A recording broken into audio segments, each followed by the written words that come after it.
Hi guys, coucou les copains, aujourd'hui je vous retrouve dans une nouvelle vidéo qui va un petit peu changer d'habitude puisqu'il s'agit de mon top 4 de mes K-dramas préférés.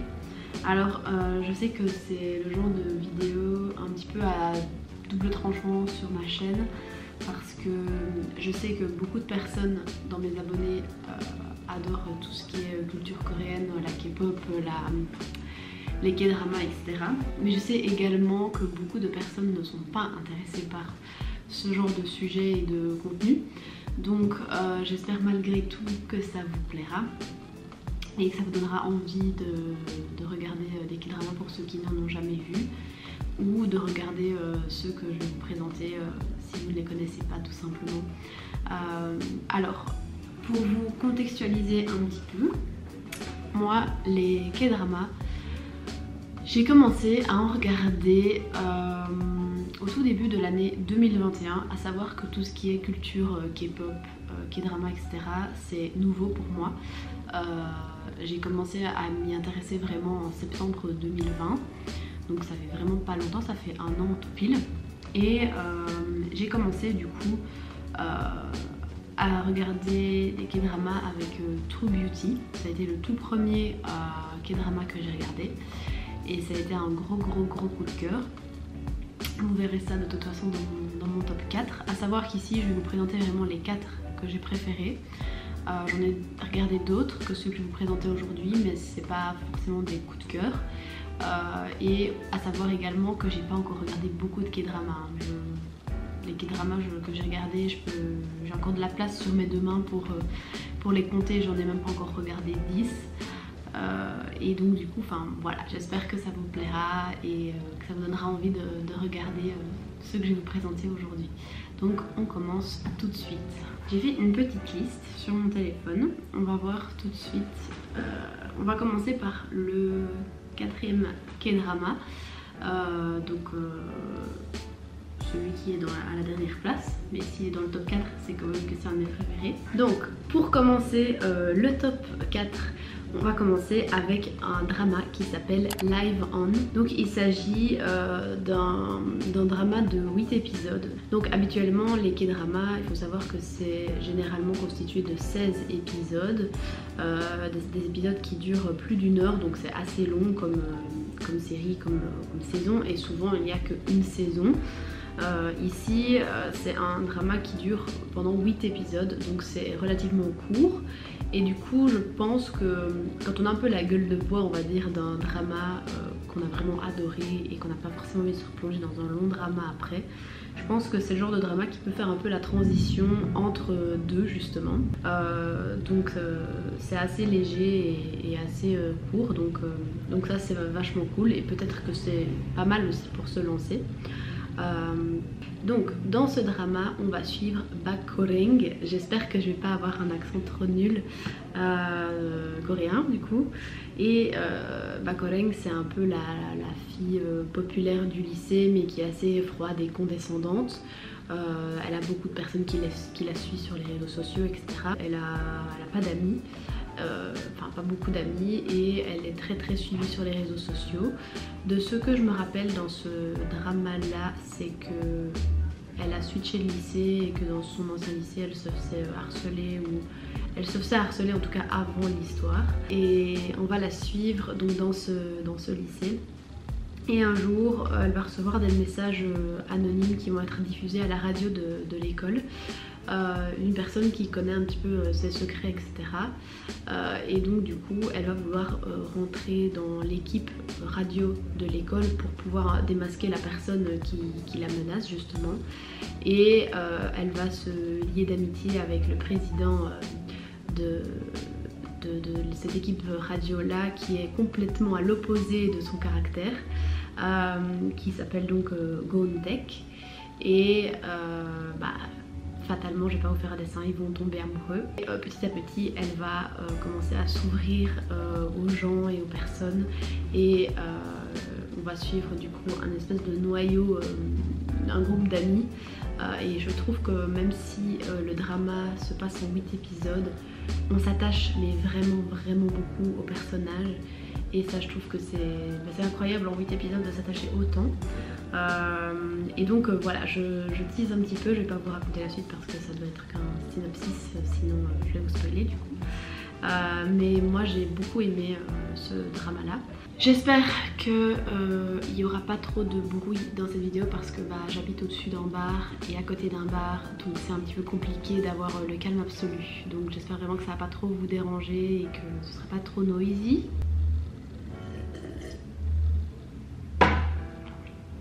Next, le deuxième K-drama que j'ai à vous présenter, qui est donc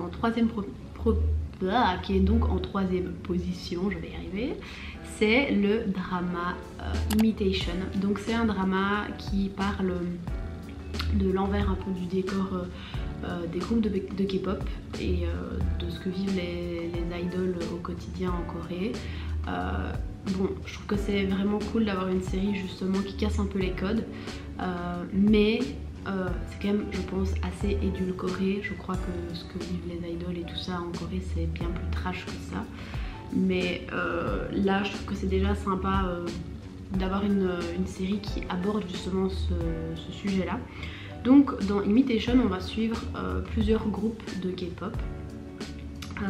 À savoir qu'il y a quelques membres du groupe de K-pop 80s qui fait partie du drama. Donc pour ceux qui connaissent, il y a San, Seonghwa, Yuno et Jungkook. Et donc du coup dans ce drama, donc Imitation, on va retrouver Maa qui est au tout début une trainee. Donc les trainees c'est les personnes qui s'entraînent pour pouvoir justement rentrer dans un groupe de K-pop. Et donc on suit un petit peu toutes les galères de Maa, etc. pour pouvoir faire partie d'un groupe jusqu'au jour où justement elle va être appelée à remplacer une fille d'un groupe de K-pop. Elle va se lier d'amitié avec les deux filles avec qui elle forme le groupe, et petit à petit on va suivre l'ascendance de ce groupe vers la popularité et la célébrité. Et en parallèle on va suivre un groupe très populaire de K-pop qui s'appelle Shax. C'est un peu les BTS du moment, on va dire, dans le drama. Et en fait Maa va être amenée à se rapprocher d'un des membres du groupe de Shax. Pareil, je vais pas vous faire un dessin, ils vont tomber amoureux et ils vont se rapprocher, etc. Et on va suivre vraiment toutes les difficultés qu'ils vont rencontrer en tant que couple pour pouvoir se voir, etc. Parce que savoir qu'en Corée, c'est très difficile pour les idoles de sortir avec quelqu'un parce que dans leur contrat c'est signé, etc. Ce genre de choses qui peuvent pas être en couple avec quelqu'un parce que ça pourrait justement leur porter préjudice, que ce soit par rapport aux fans, un peu par rapport à tout. Et c'est assez tabou en Corée, et ici justement je trouve que le sujet est assez bien abordé. Et donc parallèlement on va suivre plusieurs groupes comme ça de K-pop. Certains qui vont justement devenir de plus en plus populaires, et puis à côté on a le groupe justement Shax qui est un groupe qui est déjà populaire, et on va suivre les membres du groupe. Certains vont se rapprocher. C'est assez chouette comme drama parce que j'avais jamais vu un drama qui abordait ce sujet là. Je sais pas si ça a déjà été fait ou pas, mais en tout cas c'est assez sympa de voir l'envers du décor. Et c'est cool justement d'avoir un drama qui aborde ce sujet. Et je trouve qu'au fur et à mesure des épisodes, on s'attache vraiment très fort aux personnages. Donc c'est aussi un drama en 16 épisodes comme un drama classique. Qui est disponible donc sur Viki comme Livon dont j'ai parlé avant. À savoir que moi j'ai un abonnement Viki, donc du coup je regarde beaucoup de dramas là-dessus et sur Netflix. Et donc voilà pour ce drama que j'ai vraiment adoré. Le troisième drama que j'ai à vous présenter, qui est en deuxième position dans cette liste, c'est un drama que je n'ai pas encore fini parce que c'est celui que je suis en train de regarder pour l'instant, mais je sais d'ores et déjà qu'il va faire partie de mes dramas préférés parce que vraiment j'adore. Il me reste 6 épisodes à voir, j'ai regardé les 10 premiers et vraiment j'adore ce drama. Du coup il s'agit de Record of Youth. C'est un drama qui est disponible sur Netflix, donc ça c'est déjà plus accessible que sur Viki. Donc pour ceux qui ne connaissent pas Record of Youth, c'est un drama où on va suivre 3 personnages principaux.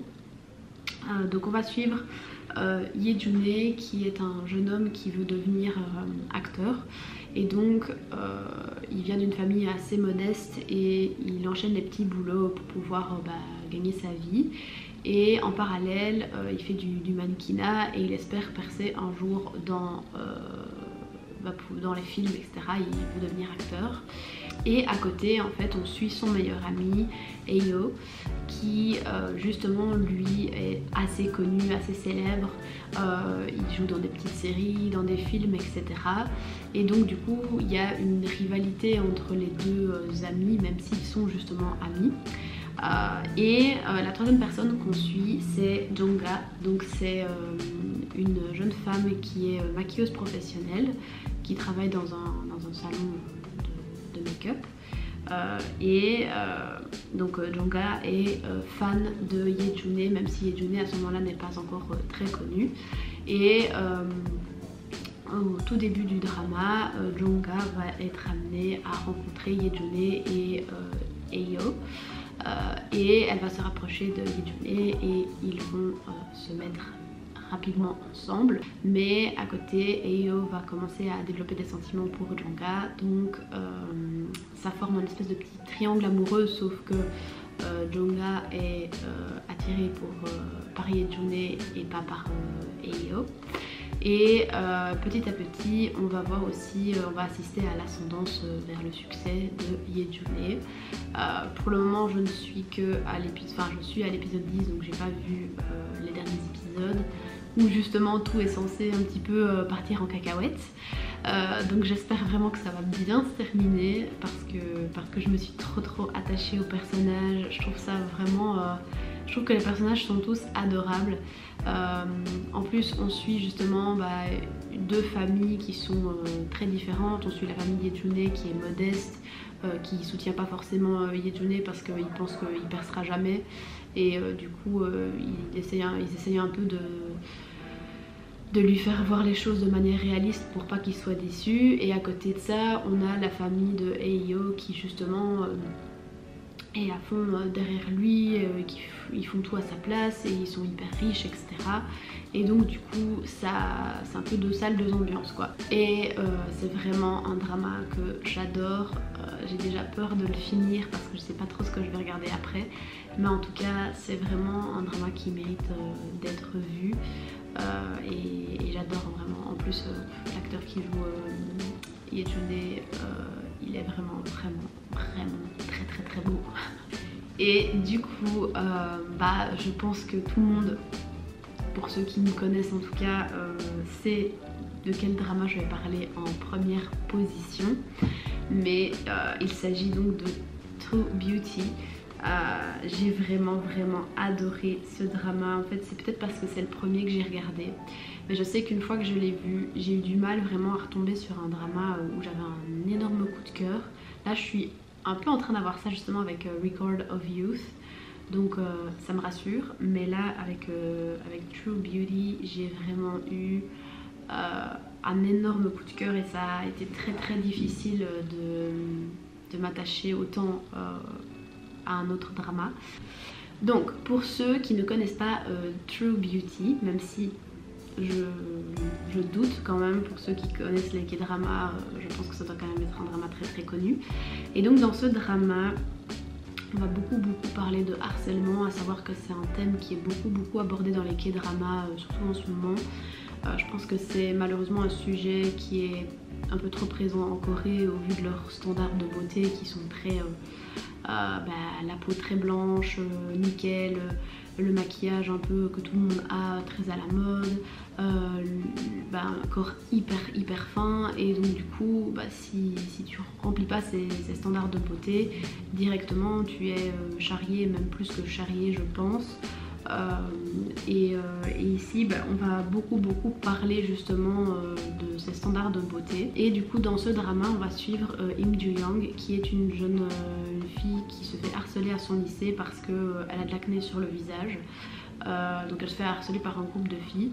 Et un jour, elle va tenter de mettre fin à ses jours parce qu'elle n'en peut vraiment plus. Et un jeune homme d'une Lee Soo-ho va la retenir. Et quand elle va rentrer chez elle, elle va demander à ses parents pour changer de lycée. Donc elle va migrer vers un autre lycée. Et avant de changer de lycée, elle va se mettre à regarder des vidéos sur YouTube de make-up, etc. Et elle va s'acheter du maquillage et s'entraîner. Et elle va arriver à se maquiller. Et quand elle va changer de lycée, tout le monde va la voir maquillée. Et donc tout le monde va la trouver très jolie, etc. Elle aura beaucoup plus confiance en elle parce qu'elle aura camouflé son acné, etc. Et donc du coup tout le monde va vouloir sortir avec elle au lycée. Donc ça va la changer totalement de son ancien lycée. Et là elle va se rendre compte que Lee Soo-ho, donc le jeune homme qui l'a empêché de mettre fin à ses jours, est dans le même lycée qu'elle. Et il va la reconnaître, donc il connaîtra ses deux visages. Et malgré ça ils vont se rapprocher. Et en parallèle Im Joo-young va se rapprocher de Seo-joon qui est l'ex-meilleur ami de Lee Soo-ho. Et il y a un triangle amoureux qui va s'installer petit à petit. Et donc à partir de ce moment là c'est très drôle parce que Im Joo-young va établir toute une stratégie pour ne pas que les gens la voient sans maquillage. Et parce qu'elle a vraiment peur que si on la voit sans maquillage justement tout le monde se moquera d'elle comme dans son ancien lycée. Et donc du coup on peut observer des scènes qui sont vraiment très drôles où elle se cache, etc. Mais vu que Lee Soo-ho lui l'aura reconnu, il y a une relation vraiment de confiance qui va s'installer entre deux. Et plus le triangle amoureux, plus tout ce qui s'enchaîne. Vraiment je vais pas tout vous raconter, mais en gros elle va se faire des amis, etc.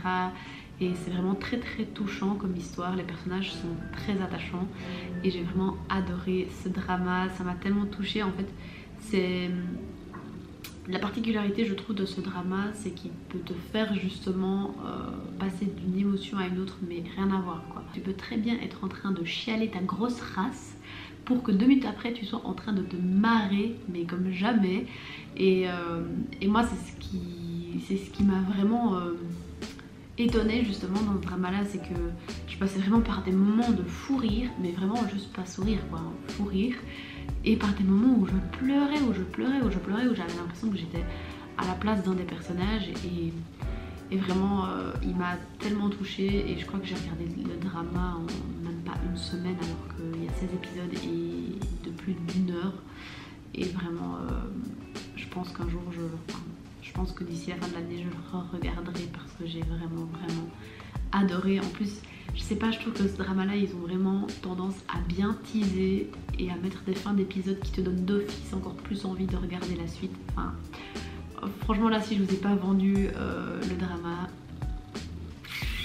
what else? Je vous conseille vraiment ce drama parce que c'est pépite. Voilà, c'est tout pour cette vidéo. J'espère qu'elle vous aura plu, même si ça change de d'habitude et que le sujet principal de cette vidéo n'est pas les livres.